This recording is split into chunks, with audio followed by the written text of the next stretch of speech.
또 우리 위에서 또 중보기도 해주시기를 기대합니다. 자, 우리 앞뒤 좌우에 있는 분들, 우리 조한의 찬양합니다. 한번 인사하겠습니다. 네, 안녕하세요.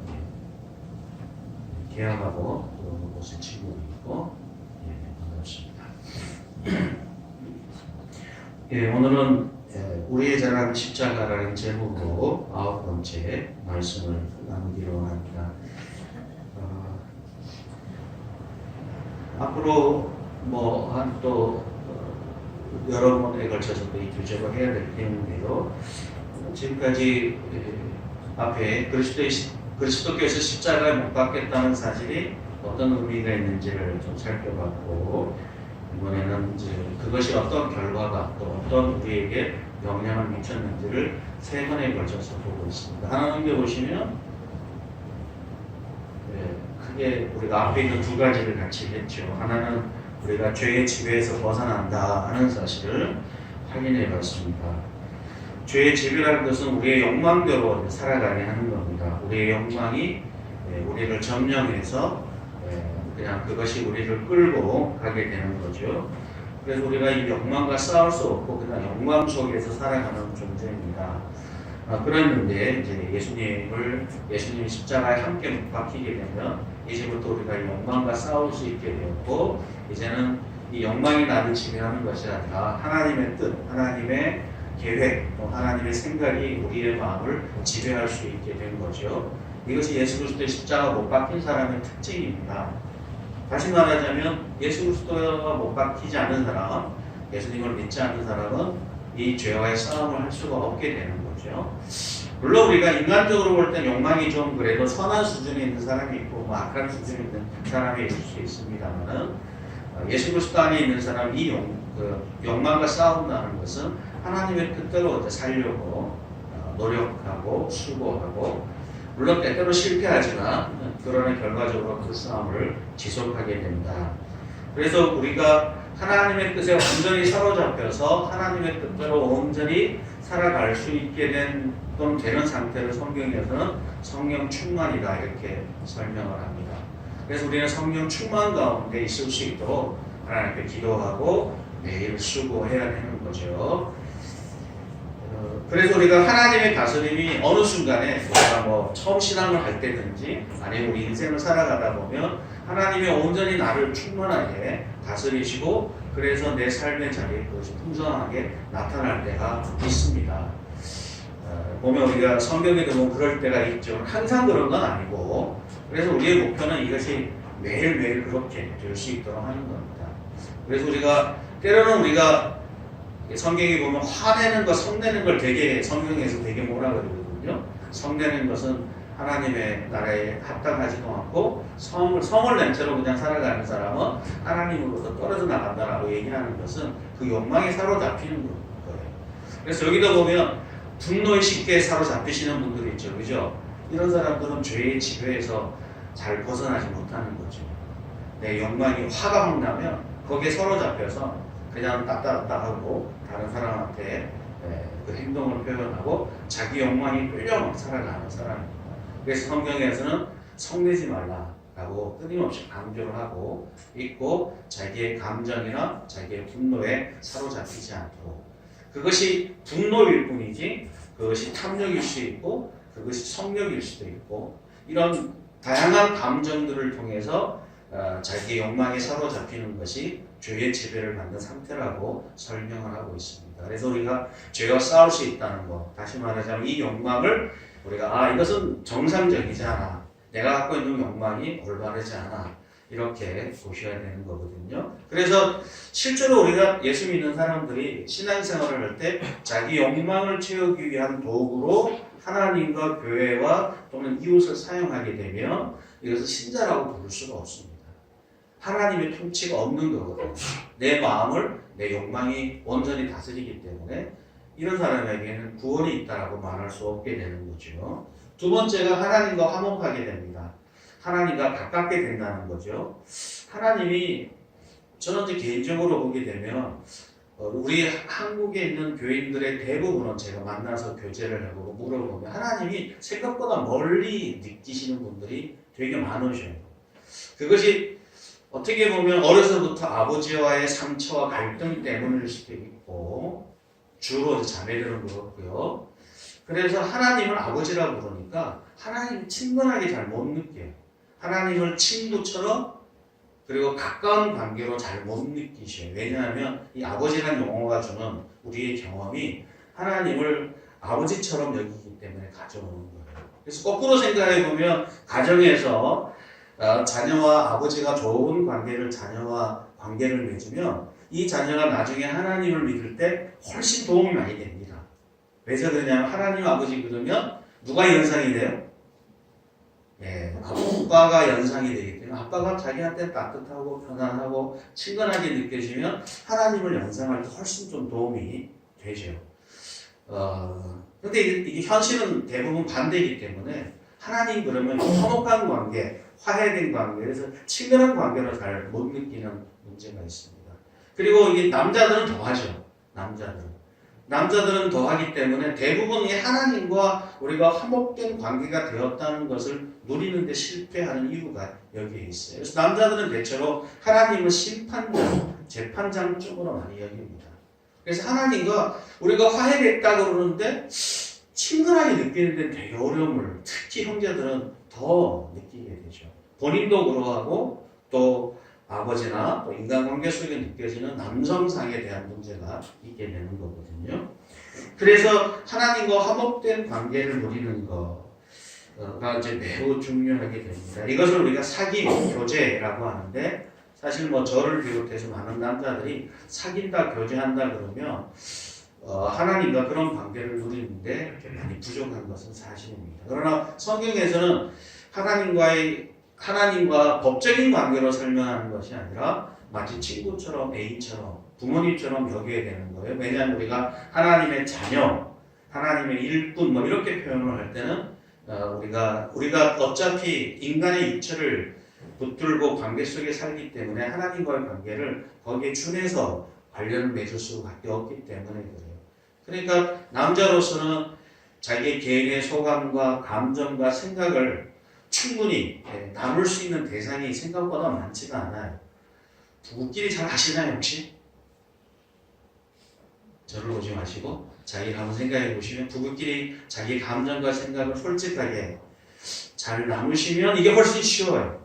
그런데 이게 잘 어렵거든요. 부부간에도 잘 어렵고 자녀와 부모간에도 쉽지가 않습니다. 오히려 가끔 보는 정신과 의사 또는 남 모르는 사람하고 더 친근하게 느낀다라고 얘기할 정도로 우리는 이 사귐 교제가 생각보다 우리에게 많이 제한적으로 있어요. 그래서 제가 안타깝게 여기는 거는 뭐냐면 우리가 금방 얘기했던 것처럼 우리가 인간 세상 속에 살아가는 많은 다양한 인간관계가 하나님 관계에 영향을 줍니다. 그래서 하나님과의 관계를 인간의 영어로 설명하면 할수록 우리는 거기에 제한을 많이 받고 그 안에 있는 자유와 그 안에 있는 기쁨과 그 안에 있는 소망을 충분히 누리는데 어려움이 있는 것이죠. 그래서 저와 같은 설교자가 이런 것들을 설명하게 되는데요. 이 두 가지가 그런 면에서 유용한 도움이 되고 우리가 그리스도 십자가 못 박겠다는 것은 이런 쪽 방향으로 진행이 된다는 것을 보여주게 되는 겁니다. 그래서 사실 어떻게 보면 우리는 이것이 그럼 한순간에 끝나버리는 것이 아니라 끊임없이 죄의 지배에서 벗어난 상태로 죄와의 싸움이 우리 평생 진행되고 하나님과 화목된 관계 속에서 사귐과 교제가 평생 지속이 되는 거죠. 그리고 오늘 이제 마지막으로 세 번째인데요. 이 세 번째는 크게 좀 두 가지로 나눠낼 필요가 없잖아 있긴 하지만 그렇게 또 느려서 할 수 없으니까 한 번에 하려고 그러는데요. 하나님께서 우리가 과거에서 벗어나서 첫 번째가 과거라고 할 수 있죠. 둘째는 현재라고 할 수 있습니다. 세 번째는 그럼 우리를 향한 하나님의 목표가 무엇인가? 계획의 목표가 무엇인가? 그것은 뭐냐면 하나님 앞에서 거룩하고 흠이 없고 책망할 것이 없는 사람으로 세우고자 함의 목표라는 거죠.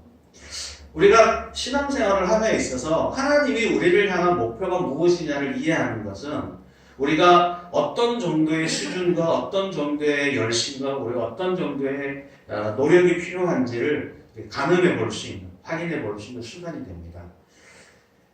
우리가 가정에서도 부부가 대체로 오래 살면 기준이 점점 낮아져요. 그죠? 20년 된 사람은 기준이 아주 낮습니다. 상대방의 배우자에 대해서. 기준이 낮을수록 그것이 채워져도 별로 만족스럽지 않게 돼요. 기준이 높으면 높을수록 쉽게 만족할 수 없고, 또 그래서 그것을 위해서 노력하고 애써야 될 열심을 가지게 되는 거거든요. 자, 그렇다면 하나님이 가지신 목표, 하나님이 가진 계획의 목표는 무엇인가를 먼저 좀 살펴보고 어떻게 그러면 그것이 이루어갈 것이냐를 한번 살펴보려고 하는데요.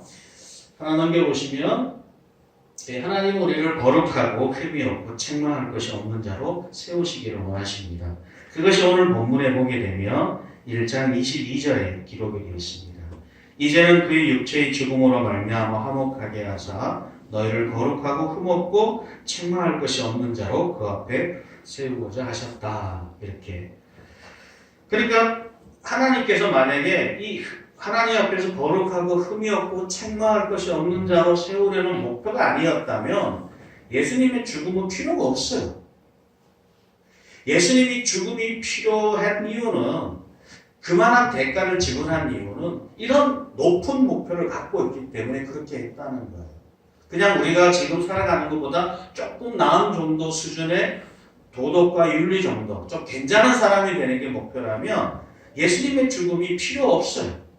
그럴 만한 대가를 지불할 필요가 없어요. 그러니까 하나님이 가지신 이 정도의 목표가 되니까 그만한 대가, 그만한 비용을 지불할 필요가 있었음을 보여주게 되는 거죠. 이것을 28절에도 이렇게 얘기하고 있습니다. 우리가 그를 전파하여 각 사람을 권하고 모든 지혜로 각 사람을 가르침은 각 사람을 그리스도 안에서 어떤 자로요? 완전한 자로 세우려 합니다. 완전한 자. 우리가 지난번 산상수훈할 때 공부를 했죠. 완전한 자. 우리가 산상수훈할 때 완전한 자는 어떤 사람이었습니까? 이 완전하다는 말이 어떤 말이었죠? 기준이, 이 완전하다는 기준이 뭐죠? 우리가 생각하는 완전이 아니죠. 어떤 완전이었죠?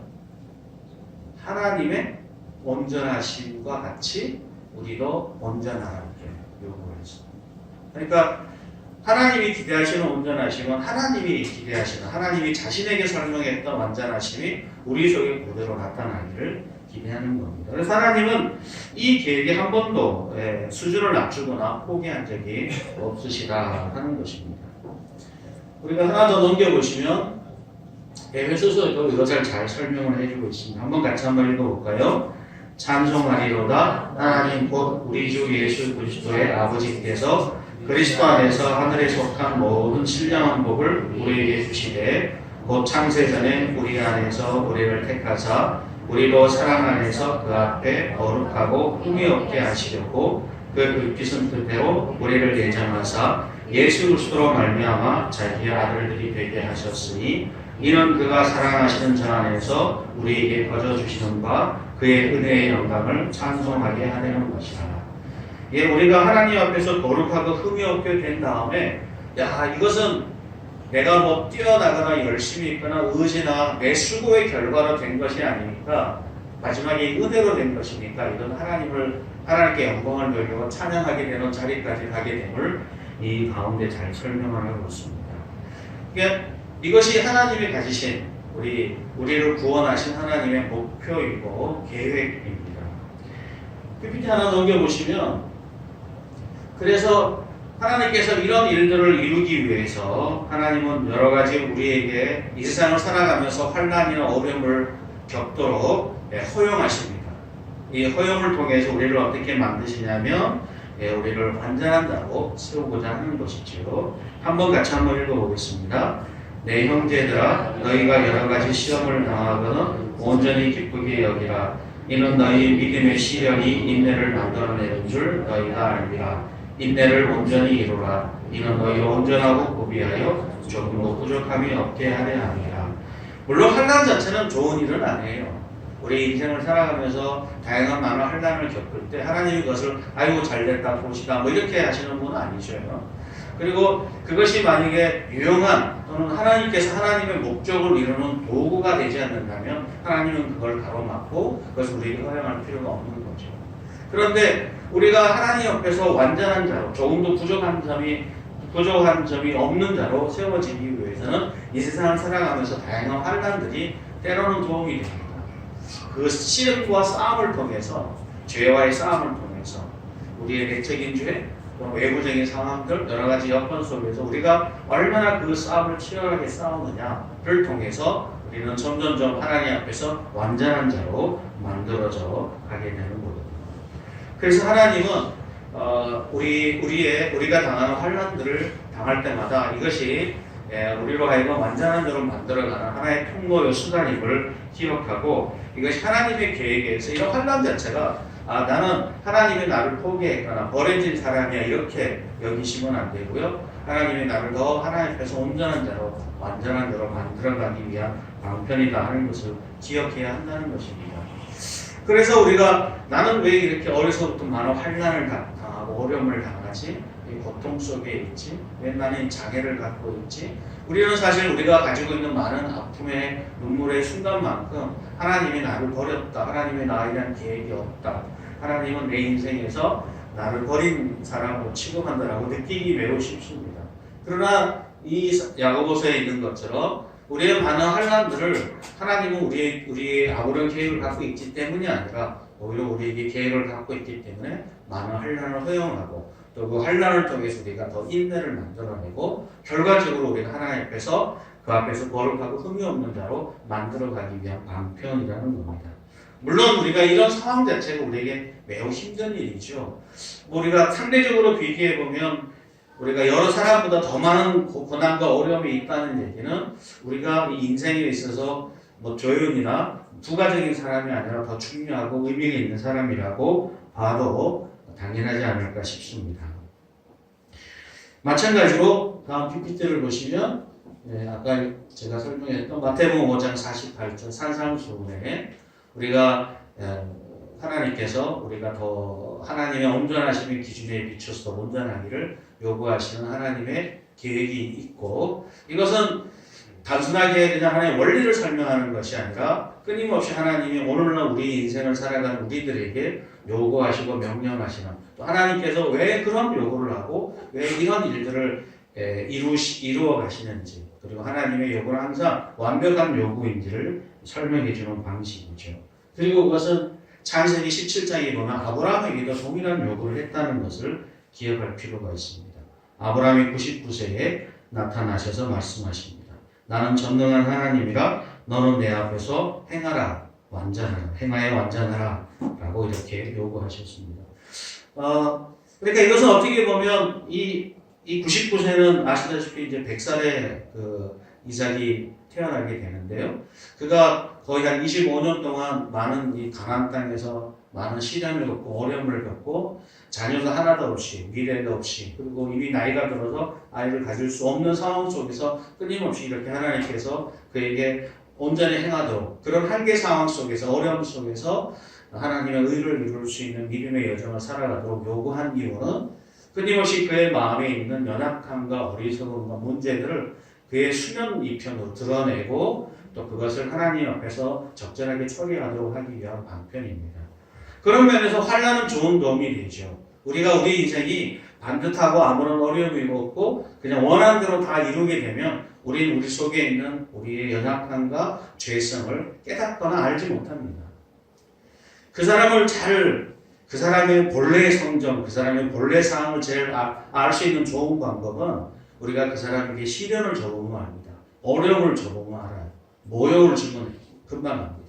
그 사람의 실력을 알 수가 있어요. 죄를 짓게 해보면 알아요. 제가 예전에 그런 표현을 썼잖아요. 다윗이 위대한 점은 다윗이 그가 승승장구했던 그런 모습에서가 아니라 그가 죄를 저질렀고 그 죄가 심각한 상황에서 나단 선지자가 그 죄를 명확하게 지적해서 드러내서 깨닫게 했을 때 그가 어떻게 반응하느냐를 보면 그 사람의 실제 실력을 알 수가 있어요. 실제 실력, 진정한 그의 영적인 상태를 알 수 있습니다. 많은 목회자들이 목회를 참 잘하고 있다가 마지막에 실패한 이유는 그 노년에 그의 인생이 불안정할 때, 어려울 때, 힘들 때 그의 모든 것들이 어떻게 될지 알지 못하는 상황 속에서 그의 믿음을 시험해보면 그 사람의 진정한 실력이 나타납니다. 그리고 많은 사람이 실패를 하죠. 그들은 자신의 욕망을 위해서 교회를 버립니다. 하나님의 무서운 심판이 있을 수밖에 없어요. 구원에 대해서도 장담할 수 없는지도 몰라요. 우리는 하나님께서 우리가 그냥 이 세상 속에서 잘 먹고 잘 사는 것, 그 정도의 목표였으면 이렇게 하지 않죠. 근데 하나님께서 하나님 앞에서 거룩하고 흠이 없고 온전한 자로 세우기 원해요. 그러려면 우리의 연약함과 우리의 문제가 온전히 드러나서 그래서 내가 얼마나 심각한 상태에 있고 얼마나 문제가 있는지를 명백하게 진단을 내가 스스로 할 수 있게 도와주셔야죠. 우리의 모습을.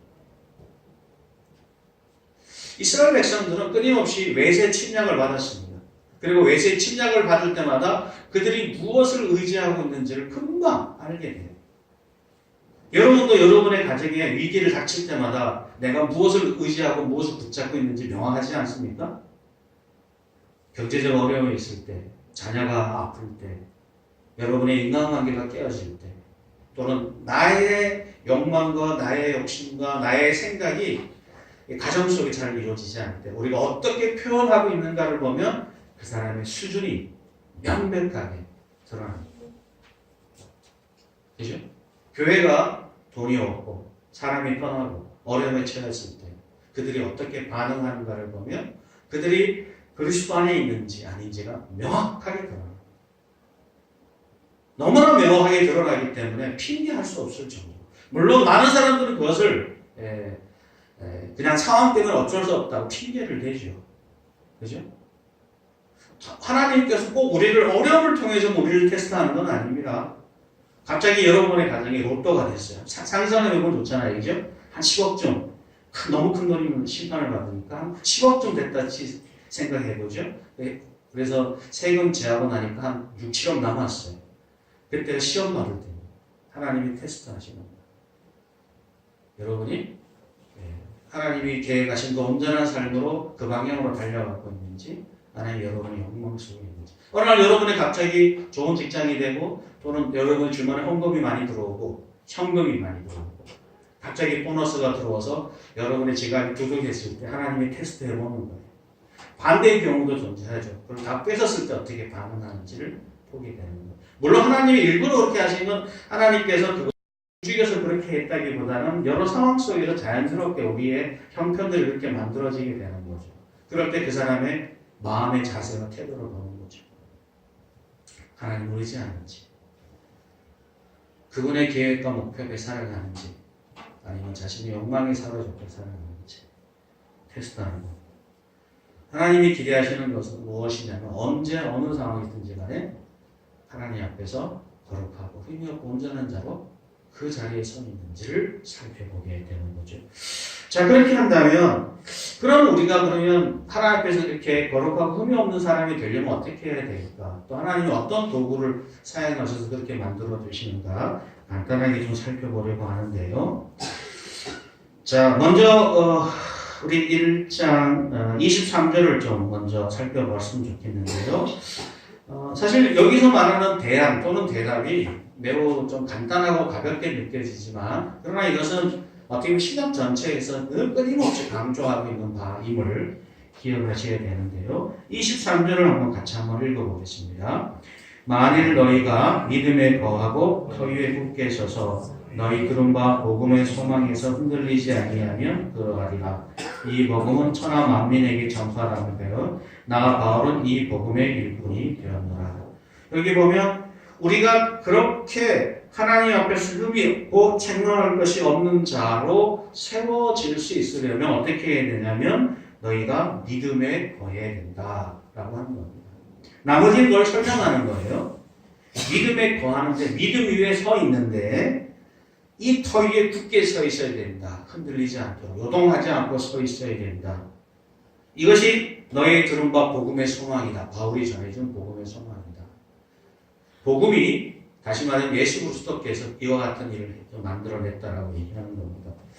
이것은 사실 우리가 여기서 말하는 믿음에 거한다라고 표현하는 것은 예수 그리스도를 믿는 믿음이에요. 매우 단순하고 어렵지 않은 내용입니다. 그런데 이것과 이제 비교되는 내용들이 이 골로새서에 많이 등장을 합니다. 2장 4절에서는 교묘한 말로 속이는 사람들이 있습니다. 교묘한 말로. 또는 2장 8절에 보면 헛된 철학이나 속임수 같이 사람들의 전통이나 세상의 유치한 원리를 가지고 예수 그리스도를 대신하려고 하는 사람들이 있습니다. 이렇게 말이 복잡하잖아요. 그러니까 다시 말하면 세상 사람들이 보통 말하는 원리나 가르침이나 또는 삶의 풍습들을 가지고 예수 그리스도 위에 서 있지 말고 이런 거를 붙들고 살고 이런 원리를 가지고 살아야 네가 세상에서 잘 살 수 있다라고 얘기했을 때 거기에 넘어가는 사람이 있다는 거죠. 또는 18절에 보게 되면 2장 18절에는 먹고 마시는 것, 절기, 초하루, 안식일 16절에 또는 18절에 보면 꾸면 겸손, 천사 숭배 이런 것처럼 종교적인 영역도 포함이 되죠. 유대교 전통 또는 그 당시에 천사 숭배처럼 우리의 인생과 삶의 영적인 세력이 있는데 천사들이 우리를 지키시고 보호한다라고 얘기하는 거죠. 또는 우리가 말하는 도덕윤리적인 요소도 있습니다. 자의적인 숭배, 겸손, 몸을 괴롭게 하는 것. 다시 말하자면 우리가 고행이라고 그러죠. 우리가 금욕주의 같이 뭘 금하고 먹지 않고 해서 우리를 좀 더 깨끗하게 만들고 그래서 우리가 꽤 괜찮은 사람이 될 것처럼 여기는 것과 같은 것도 23절에 포함이 되어 있습니다. 그러니까 이런 많은 요소들이 우리가 예수 그리스도 안에 믿음에 거하지 않고 이 세상 사람들의 이야기와 그들의 주장과 가르침 또는 다른 타 종교 이런 것들 위에 기초 위에 자신의 신앙과 삶의 자리를 두고 삶의 구체적인 행태를 취하게 되면 우리가 꽤 괜찮은 사람이 되고 세상에 성공하는 사람인 것처럼 설명을 한다는 거죠. 그랬을 때 많은 사람들이 예수 그리스도의 믿음만으로 충분하지 않고 예수 믿는 것 플러스 이런 것들을 더 추가해서 하려고 하는 것입니다. 그런데 그렇게 하면 안 된다는 거죠. 오직 우리가 예수 그리스도의 믿음 안에서 그분이 주신 말씀을 붙들고 우리 일상생활 속에서 살아가야 되는데 골로새서 3장 5절부터 4장 1절에 보면 부부간에 어떻게 해야 할지 자녀간에 어떻게 해야 할지 그 다음에 일터에서 어떻게 해야 할지 간단하게 소개를 합니다. 내용을 보면 되게 단순하고 쉬워요. 아내를 사랑하고 남편을 복종하고 어려운 건데 간단하다고 그러니까 설명이 간단하다는 거죠. 그 다음에 자녀를 그렇게 하지 않고 이런 매우 일상적인 겁니다. 주인은 종을 잘 섬기고 종도 주인을 잘 섬기고 하는 그런 일상적인 영역에서 하나님의 말씀대로 그 원리를 따라 살아가도록 권고하고 있는 것이죠. 우리가 PPT 하나 넘겨보시면 우리가 믿음에 떠나는 많은 이유들은 여기입니다. 한번 6장 8절부터 10절 한번 읽어볼까요? 우리가 먹을 것과 입을 것이 있음즉 족한 줄 알 것이라. 부활에 가는 자들은 시험과 올무와 여러 가지 어리석고 해로운 욕심에 떨어지나니 곧 사람으로 파멸과 멸망에 빠지게 하는 것이라. 돈을 사랑함이 일만하게 뿌리가 되나니 이것을 탐내는 자들은 미혹을 받아 믿음에서 떠나 많은 근심으로 자기를 채우리라. 그러니까 우리가 믿음에 이렇게 거해 있는 게 생각보다 어렵습니다. 씨 뿌리는 자 비유에서도 우리가 이 씨가 뿌려져서 뿌리를 내리고 자라는데 열매 맺지 못하는 이유는 이생의 염려, 세상의 자랑 이런 것들이 우리를 가로막아서 결국 기운을 막아서 열매를 못 맺게 하잖아요. 마찬가지로 여기 있는 것처럼 이 탐욕이 물론 돈이 여기서는 설명이 됐지만 돈을 포함한 많은 우리의 탐욕이 우리가 이 믿음에 거하지 못하고 이런 믿음에 떠나게 만드는 영향력을 발휘합니다. 근데 우리가 잘 아는 바와 같이 이것은 바울이 디모데에게 전해준 말씀이거든요. 목회를 이렇게 하라면서 가르치는 말인데 이 당시부터 이미 또 심지어는 예수님 시대에 그 당시 사두개인들과 대제사장들이 그들이 온전한 믿음에 서 있지 못하는 이유 중에 하나가 그들이 갖고 있는 이 탐욕에 빠져 있었기 때문이라고 성경은 제시하고 있습니다. 사실 이 믿음에 굳건히 서 있으려면 어떻게 해야 될까? 예수 그리스도라는 이 믿음에 굳건히 서 있으려면 일단 우리가 하나님의 목표를 이해하고 내가 오늘 이 믿음에 예수 그리스도 안에 믿음에 이제 거해 있는 것이 결과적으로 우리가 하나님 앞에 거룩하고 흠이 없는 자로 살아가는데 영향을 미치는데 가장 중요한 요소가 되는 것을 늘 기억하고 확인하고 그것을 붙들고 있는 것이죠. 예수님을 믿는다는 것은 단순하게 우리의 지적인 동의나 또는 우리의 감정적인 대답으로 되는 것이 아니라 우리의 삶의 전체가 거기에 포함되어 있어야 함을 다시 한번 확인시켜 주시는 거죠. 그러나 하나님께서 그냥 이 목표를 갖고 그냥 본인이 혼자 알아서 하라 이렇게 하는 것이 아니라 이것을 위해서 하나님이 준비한 도구들이 있습니다. 그것이 24절 이하에 잘 나타나고 있는데요. 그것은 바로 이 일을 위해서 도와주는 하나님의 사람들을 붙여주신다는 겁니다. 그래서 24절, 25절에 보면 나는 이제 너희를 위하여 받는 괴로움을 기뻐하고 그리스도의 남은 고난을 그의 몸된 교회를 위해서 내 육체에 채우노라. 내가 교회의 일꾼이 된 것은 하나님이 너희를 위하여 내게 주신 직분을 따라 하나님의 말씀을 이루려 합니다. 그러니까 하나님께서 주신 이 말씀이 우리 성도들 한 사람 한 사람이 그렇게 될 수 있도록 하기 위해서 사도 바울을 불러서 일꾼으로 세웠다는 거죠. 그러니까 바울은 자기 자신의 영적인 완성을 위해서 이 직분을 가진 게 아닙니다. 그죠? 성도들이 그렇게 성장하고 자라서 하나님 앞에서 거룩하고 흠이 없는 사람으로 세우기 위해서 이 사도 바울을 불러서 택해 세워서 이 일을 맡기신 것이다 라고 소개를 하는 거죠. 우리가 성경구절 하나 좀 볼까요? 한번 읽어보겠습니다. 그가 어떤 사람은 사도로, 어떤 사람은 선지자로, 어떤 사람은 복음 전하는 자로, 어떤 사람은 목사와 교사로 삼으셨으니 이는 성도를 온전하게 하여 봉사의 일을 하게 하며 그리스도의 몸을 세우려 합니다. 우리가 다 하나님의 아들을 믿는 것과 아는 일에 하나가 되어 온전한 사람을 이루어 그리스도의 장성한 분량이 충만한 데까지 이르리니. 여기 흥미로운 것은 뭐냐면 온전하다는 말이 두 번 나옵니다.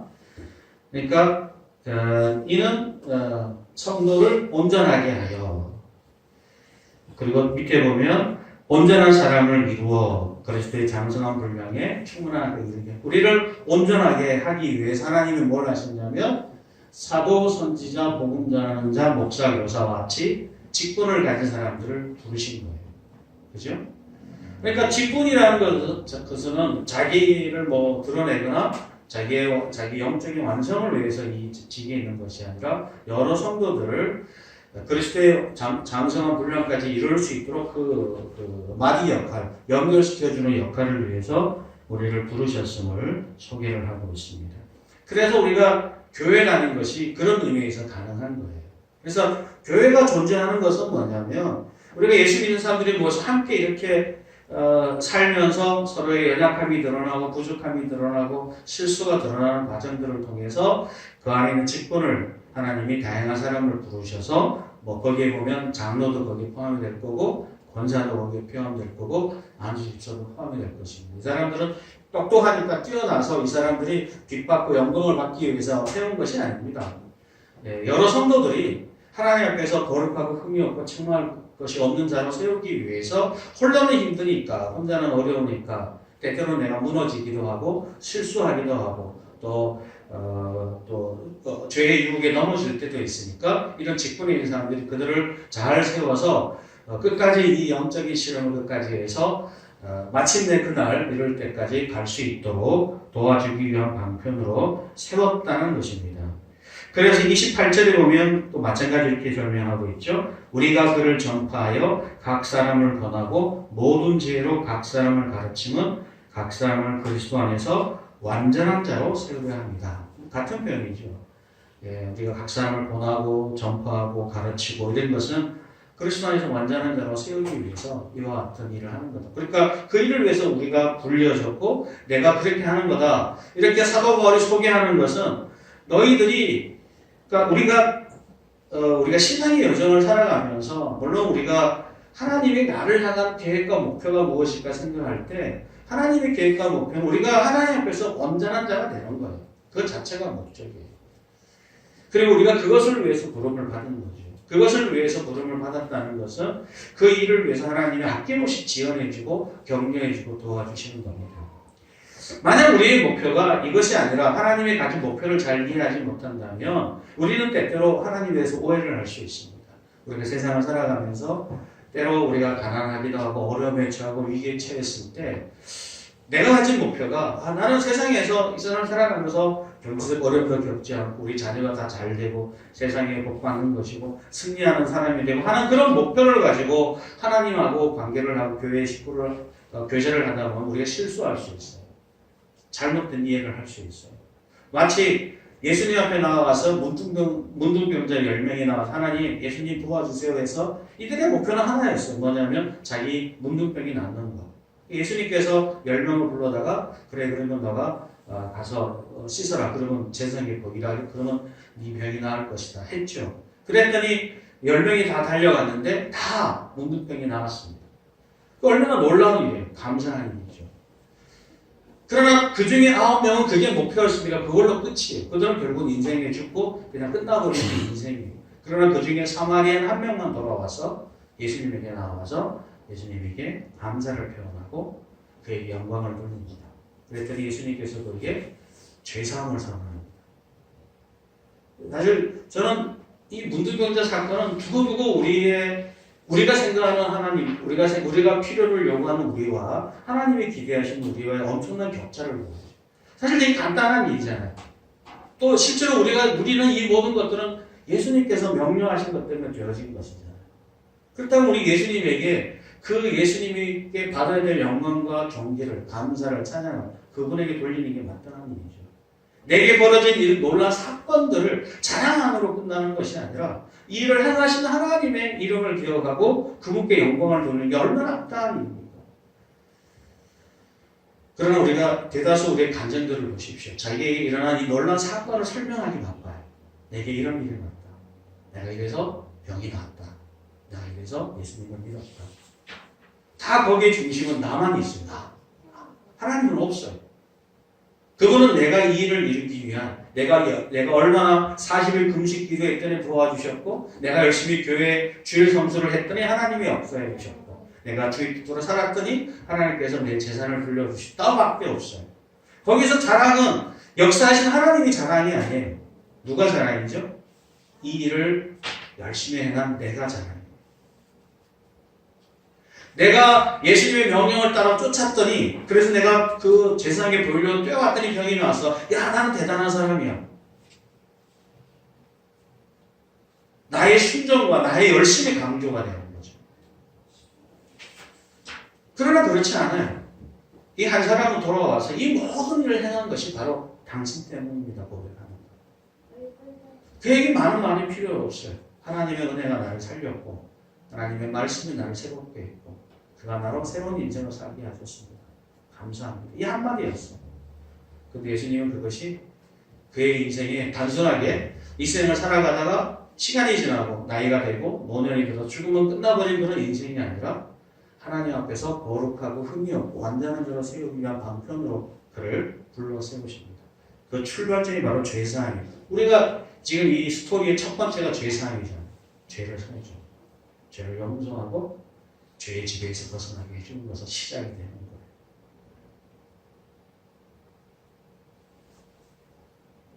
어떻게 보면 우리가 교회 직분을 가진 많은 사람들이 물론 우리가 갖고 있는 육신적인 필요를 채워주는 역할을 해요. 우리 권사님들이 수고하고 공동체를 위해서 다양한 애를 씁니다. 음식을 준비하고 애를 쓰고 하죠. 그러나 그렇게 해서 공동체가 성장하고 자라고 숫자가 많아질 수도 있어요. 그래서 많은 사람들이 인간적인 위로와 격려도 받을 수 있습니다. 그러나 그것이 교회의 진정한 목표는 아니에요. 교회가 정말 기대하는 것은 그리스도의 믿음 안에서 끊임없이 자라가는 거예요. 그리스도를 믿는 믿음 속에 거하는 거예요. 거기서 흔들리지 않도록 도와줍니다. 다 부가적인 거예요. 물론 그 부가적인 것이 다 쓸모없거나 필요없거나 가치가 없다고 얘기하는 건 아닙니다.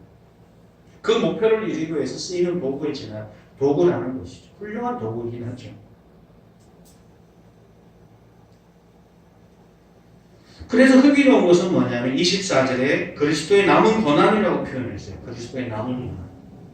그러니까 그리스도께서 우리를 위해 십자가 죽으셨는데 그것은 우리로 하여금 단순하게 우리의 죄를 해결하는 정도로 끝나는 것이나 우리가 궁극적으로 거룩하고 하나님 앞에서 거룩하고 흠이 없고 온전한 자로 세우기 위한 목표를 가지고 행하신 것이라면 그것이 실질적으로 이루어지도록 하기 위해서 바로 사도 바울 같은 일꾼이 필요한 것입니다. 저와 같은 사람이 필요한 거죠. 좋은 권사님들, 좋은 목사님들, 좋은 직분을 가진 사람들이 이 일을 위해서 매일 기도하고 인간적인 대품을 하고 권면도 하고 자신의 주머니에 돈을 꺼내서 다른 사람을 격려하고 생각합니다. 교사가 되기도 하고 청소를 하기도 하고 식사를 준비하기도 하고 목표는 거기에 있는 거예요. 우리가 얼마나 수고했고 헌신했느냐, 우리가 얼마나 큰 가치를, 내가 얼마나 괜찮은 사람이냐를 증명하거나 확인시키기 위한 도구가 아닙니다. 결코 교회는 그 속한 교회 목사님의 연로한 노후를 보장하기 위한 수단이 되어서는 안 돼요. 그죠?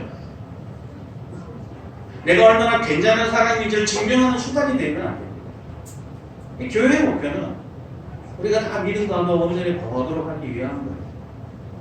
그래서 우리가 이 안에서 나누고 격려하는 거예요. 여러분은 그리스도 안에 있습니까? 우리가 그리스도 안에 있도록 합시다. 공유하고 서로 그것이 교회예요. 그것이 필요하다는 것이죠. 자, 그러면 이것이 우리의 힘과 노력만으로 되느냐? 물론 그것은 아니죠. 29절에 보게 되면 이것을 위해서 이렇게 설명합니다. 1장 29절에 이를 위하여 나도 내 속에서 능력으로 역사하시는 이의 역사를 따라 힘을 다하여 수고한다. 자기를 이끄는 분이 계시다는 거예요. 자기 이 수고가 혼자서는 어렵기 때문에 이것을 이끌어 주시는 분, 다시 말하자면 내 속에서 능력으로 역사하시는 이의 역사가 있다는 거죠. 그것이 바로 성령님의 사역입니다. 성령님. 자, 똑같은 말로 한번 같이 한번 세 번째 얘기를 볼까요? PPT를 넘겨주시면 네, 같이 한번 읽어보겠습니다. 모든 일을 그의 뜻의 결정대로 일하시는 이의 계획을 따라 우리가 예정을 입어 그 안에서 기업이 되었으니 이는 우리가 그리스도 안에서 전부터 바라던 그의 영광의 찬송이 되게 하려 하시니라. 그 안에서 너희도 진리의 말씀 곧 너희의 구원의 복음을 듣고 그 안에서 또한 믿어 약속의 성령으로 인치심을 받았으니 이는 우리 기업의 보증이 되사 그 얻어진 것을 속량하시고 그의 영광을 찬송하게 하려 하시니라. 이 일을 이루는 과정 속에서 성령의 사역이 있음을 소개하고 있습니다. 이 성령께서 우리로 하여금 죄를 깨닫게 해주시고 우리가 하나님과 계속 화목된 관계에 있도록 해주시고 우리가 끊임없이 하나님 앞에서 거룩하고 흠이 없는 그런 자리에 갈 수 있도록 끊임없이 우리를 도와주시죠. 로마서 8장에 듣는 것들을 위해서 대신 강구하시는 분이시기도 하고 다양한 방법으로 우리를 도우셔서 그와 같은 목표를 이룰 수 있도록 역사하시는 분입니다. 그런 면에서 우리는 우리의 마음속에 성령이 계시고 그 성령께서 하나님의 말씀을 통해서 일하고 있음을 기억하셔야 됩니다. 우리가 지난주에 제가 강의 드렸던 것처럼 우리가 하나님의 자녀로 하나님의 은혜를 누리는 수단은 두 가지라고 해서 하나는 말씀, 하나는 성령입니다. 하나만 갖고 안 돼요. 성령을 너무 좋아하시는 분들은 말씀을 잘 공부 안 하고 성령만 잡고 성령 그러는데 이 성령께서 역사하시려면 성령님은 자유로 일하지 않는 것이 아니라 예수 그리스도를 통해서 일하시는 분이거든요. 예수 그리스도의 말씀, 그분의 사역 이것을 붙들고 하시는 분이고 이것은 짝처럼 나타납니다. 물론 때로는 성령이 좀 더 크게 나타나기도 하고 때로는 말씀의 사역이 크기도 하지만 이 두 가지 중에 하나가 제외돼서는 안 돼요. 우리가 성경 공부 좋아하시는 분들은 말씀을 공부하면 다 우리가 변해질 것처럼 보이지만 성령의 역사가 없으면 이 말씀은 한쪽에 지나지 않습니다. 우리를 변화시키는 도구가 될 수 없죠. 두 가지가 다 동시에 필요하다는 거죠. 그렇기 때문에 우리는 이 성령의 사역을 깊이 기억을 하고 성령께서 우리의 말씀을 통해서 일하실 수 있도록 여러분이 매일 큐티하고 말씀을 읽고 정기적으로 하나님 앞에 서서 하는 일들 또 우리의 마음과 생각과 삶 속에 끊임없이 우리를 깨닫게 해주시고 역사해 주시고 일러주시는 그 성령의 사역에 귀를 잘 기울이고 있어야 한다는 것입니다. 이 두 가지가 결과적으로 우리를 일어나게 하는데요. 자, 그럼에도 불구하고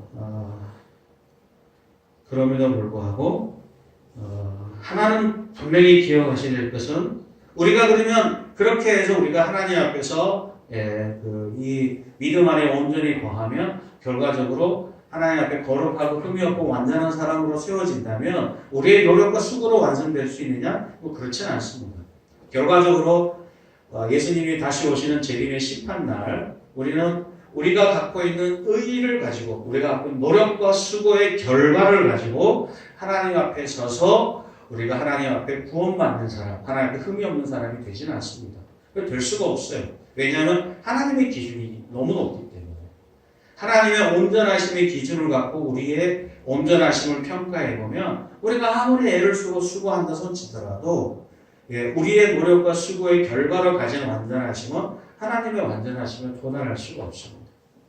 그래서 우리는 예수 그리스도 안에 있는 의가 우리에게 전가되어서 대신 그것이 우리의 의가 되어서 우리가 구원의 자리에 서게 되는 거거든요. 요즘 이제 최근에 보게 되면 이제 몇몇 신학들이 또는 몇몇 가르침들이 우리가 열심히 살아서 우리가 좀 더 나은 사람이 되고 좀 더 나은 의를 가지고 있으면 하나님 앞에서 구원받기에 합당한 삶의 열매를 가지고 설 수 있다라고 이렇게 자꾸 가르치는 사람들이 점점 늘어나고 있습니다. 제가 좀 많이 염려도 되고 두렵기도 합니다.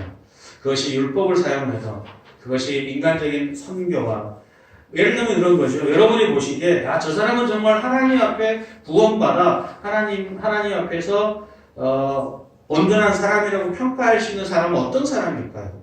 전도 200명 한 사람? 선교사로 산 사람? 순교적 삶을 사는 사람? 물론 그들의 삶이 위대하고 훌륭하긴 하지만 그럼에도 불구하고 그것만으로 충분하지 않습니다. 그래서 그거는 저 사람은 훌륭하고 구원받게 합당하니까 나는 아닌 것 같아. 그렇게 주눅 들어서 나는 구원을 못 받을지도 몰라. 이렇게 불편할 필요도 없고 내가 다른 사람보다 훨씬 훌륭한 인생을 살았다 손치더라도 저 사람은 구원 못 받고 나는 구원받아 라고 스스로에 대해서 자부심을 갖거나 자기의 의를 자랑할 수가 없다는 거죠. 제가 늘 말씀드리지만 하나님의 구원은 상대평가가 아니라 절대평가입니다. 그 절대평가 앞에 아무도 이룰 수가 없어요. 우리는 다 예수 그리스도의 은혜 가운데 다 구원을 받습니다. 그리스도 안에 은혜 가운데. 그러니까 예수 그리스도 은혜 가운데 구원을 받지만 그 목표 앞에 우리는 다 동일하게 달려가는 사람으로 세워져 있으니 금방 얘기했던 것처럼 공동체의 도움을 통해서 성령의 도우심을 통해서 우리가 더욱더 그 목표를 의식하고 끊임없이 달려가는 인생을 살아갈 때 우리가 꽤 괜찮은 사람이 될 수 있습니다. 제가 왜 이 마지막에 이 말을 덧붙이냐면 교회 오래 다닐수록 그리고 신앙의 직분이 있고 외적인 열매가 많을수록 우리가 대체로 교만해지기 쉽고 겸손해지지 않는 이유가 거기에 있습니다. 내가 다른 사람보다 꽤 잘 살았고 꽤 열심히 살았기 때문에 나는 구원받게 합당해. 그러나 주변을 보니까 저 사람들은 문제가 많으니까 구원 못 받아 라고 하는 이 교만의 자리에 우리가 서기가 쉽고 그래서 실패할 가능성이 자꾸 높아지기 때문에 저는 그런 면에서 우리가 교회에서 정말 신앙을 열심히 살고 수고해 살았고 정말 거룩한 여정을 잘 살았다면 그랬던 사람이라면 더더욱 할 것 없이 사도 바울이 가지고 있었던 것처럼 내가 지금 갖고 있는 이 지위와 영광과 열매와 이런 모든 것들이 다 하나님으로부터 왔음을 기억하고 감사하는 그리고 겸손해지는 마음을 가지고 있습니다. 이 모든 사람들은 내가 지금까지 이루어진 것들을 가지고 서 있는 것이 아니라 이 모든 걸 가지고 다 내려놓고 내가 가진 건 다 내려놓고 사도 바울의 말인 약함을 방조한다든지 예수님 앞에 나아가서 이 모든 것들은 하나님이 행하신 것입니다. 하나님이 주신 것입니다. 그분께서 내 안에 역사하신 것입니다. 내가 감사할 것은 하나님이요 은혜요 자랑거리입니다. 라고 고백을 할 수 있을 때 하나님이 그 사람을 최고로 여겨주시고 하나님이 천국에서 큰 자로 세워주십니다. 그래서 성경에서 복음서에서 얘기하고 있는 것처럼 세상에서 약한 자, 연약한 자, 오직 섬기는 자만이 세상에서 큰 자가 될 수 있다는 메시지가 완성되게 되는 거죠.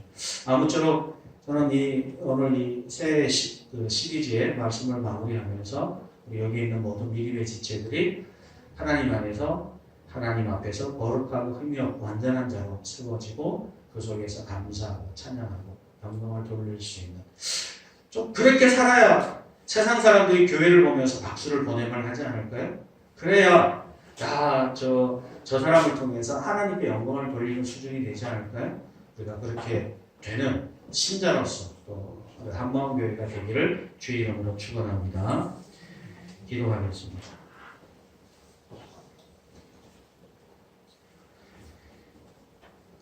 지금도 살아계셔서 역사하시는 하나님 아버지, 우리 안에 역사하시는 성령의 다스림을 통하여 하나님의 자녀요 백성으로 거룩하게 세워졌음을 기원합니다.